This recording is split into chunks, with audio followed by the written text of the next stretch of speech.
Psychology says people who have no friends are often misunderstood, not broken, not antisocial, and not failures.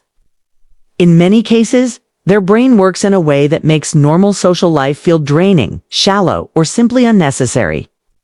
This is not a flaw, but a difference in cognitive and emotional processing that affects how social energy is experienced. And if you've gone long periods without friends, there are real psychological reasons behind it that are grounded in research and human behavior explained clearly by Dr. Sophia. *1. You have zero tolerance for fake people. If you have few or no friends, you probably can't stand being around fake personalities. People who wear masks, who gossip, who manipulate, or who shift behavior based on convenience. Research shows that as we become more self-aware, our tolerance for inauthentic behavior drops dramatically because the brain becomes better at detecting inconsistencies.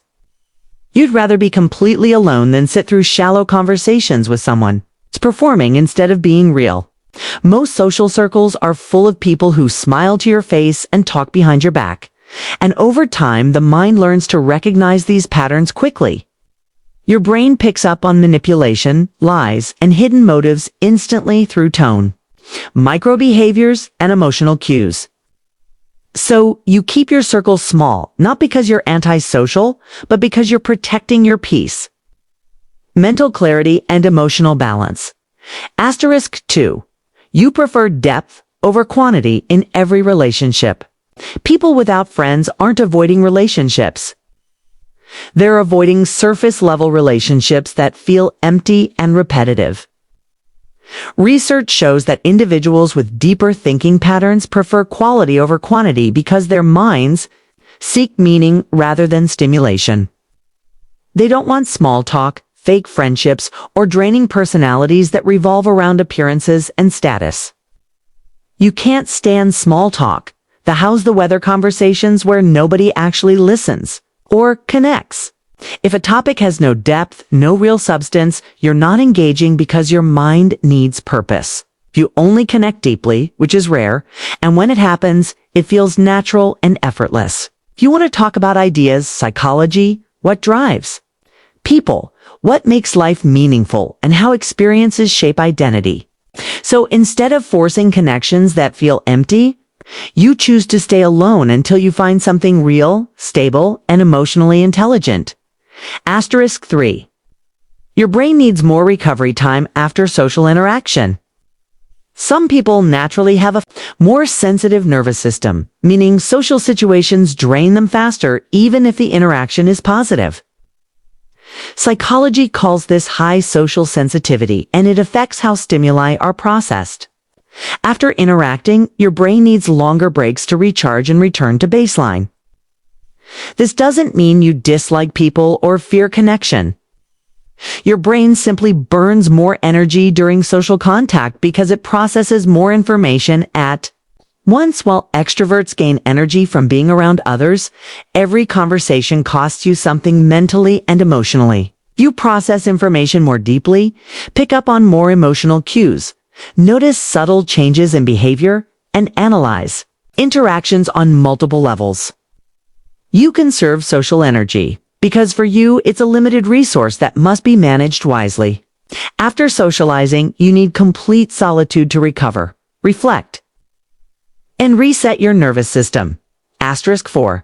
You're extremely independent and don't need external validation. Many people with no friends don't rely on social validation to feel good or worthy. Research shows this is called low social dependency, which means self-esteem is internally regulated rather than externally driven. You can entertain yourself, solve problems alone, and find comfort within your own mind without constant reassurance.